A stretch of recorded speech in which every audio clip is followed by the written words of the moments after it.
লাউ চিংড়ি ছাড়া অনেকেই হয়তো কল্পনাও করতে পারেন না, তবে লাউ পাবদাতে এত মজা হয় তা আপনারা এই রেসিপিটা তৈরি না করলে বুঝতেই পারবে না।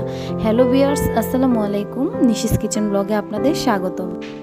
প্রতিবারের মতো চলে এসেছি এবারও নতুন একটি রেসিপি নিয়ে। আর আজকের রেসিপিতে রান্না করব পাবদা মাছ দিয়ে লাউ তরকারি। আজকে লাউ রান্না করার জন্য প্রথমে আমি পাবদা মাছগুলোকে ভেজে নেব। আর ভাজার জন্য এখানে সামান্য পরিমাণ দিয়েছি মরিচ গুঁড়া, হলুদ গুঁড়া আর পরিমাণ মতো লবণ দিয়ে খুব ভালোভাবে মেখে নিচ্ছি।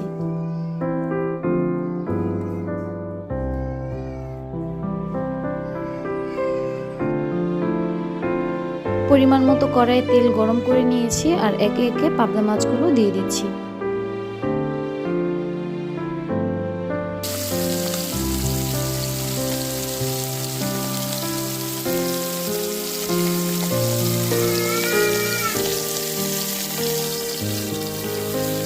এক পাশে মাছগুলো খুব সুন্দর লাল করে ভেজে নিয়েছি, এবার উল্টে অন্য পাশটাও খুব ভালোভাবে ভেজে নিব।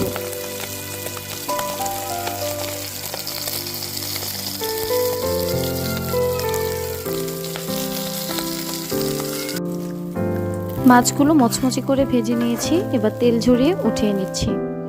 কড়াইয়ে সামান্য পরিমাণ তেল দিয়ে দিচ্ছি আর এতে দিয়ে দিব কিছু পেঁয়াজ কুচি।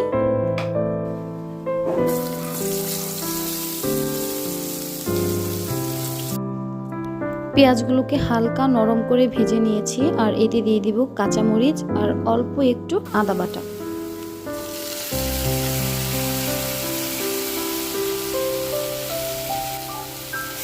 পেঁয়াজের সাথে কাঁচামরিচ আর আদা বাটা কিছুক্ষণ ভেজে নিব।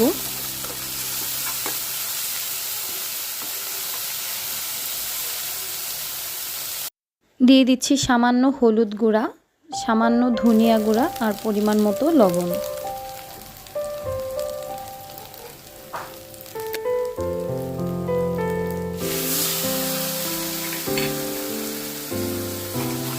সামান্য পানি দিয়ে মশলাটা কিছুক্ষণ কষিয়ে নেব।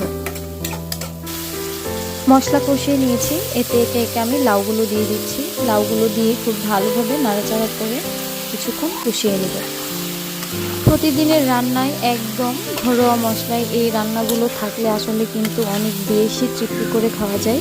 আর আজকের এই লাউ পাবদার রেসিপিটা আপনাদের ভালো লাগলে অবশ্যই আমাকে কমেন্ট করে জানাবেন। আর কে কে এভাবে রান্না করেন তারাও আমাকে জানাবেন।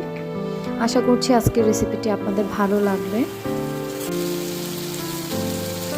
রেসিপিটি ভালো লাগলে পরবর্তী ভিডিওগুলো পেতে অবশ্যই চ্যানেলটি সাবস্ক্রাইব করে রাখুন। আর রেসিপিটি ভালো লাগলে চাইলে ফ্যামিলি ফ্রেন্ডসদের মধ্যে শেয়ারও করতে পারেন।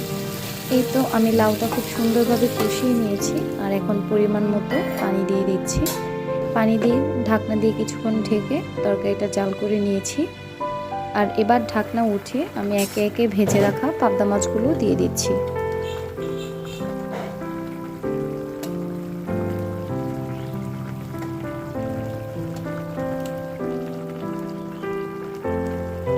কিছু ধনেপাতা কুচি দিয়ে দিচ্ছি।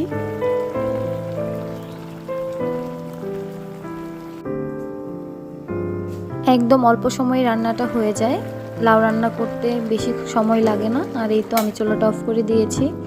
এই তো আজকের লাউ পাবদার ফাইনাল লুক কেমন হয়েছে অবশ্যই কমেন্ট করে জানিয়ে দিবেন। আজকের মতো এখানেই বিদায় নিচ্ছি। আবারও চলে আসবো নতুন কোনো রেসিপি নিয়ে। ততক্ষণ পর্যন্ত সবাই সুস্থ থাকুন, ভালো থাকুন। আল্লাহ হাফেজ, আসসালামু আলাইকুম।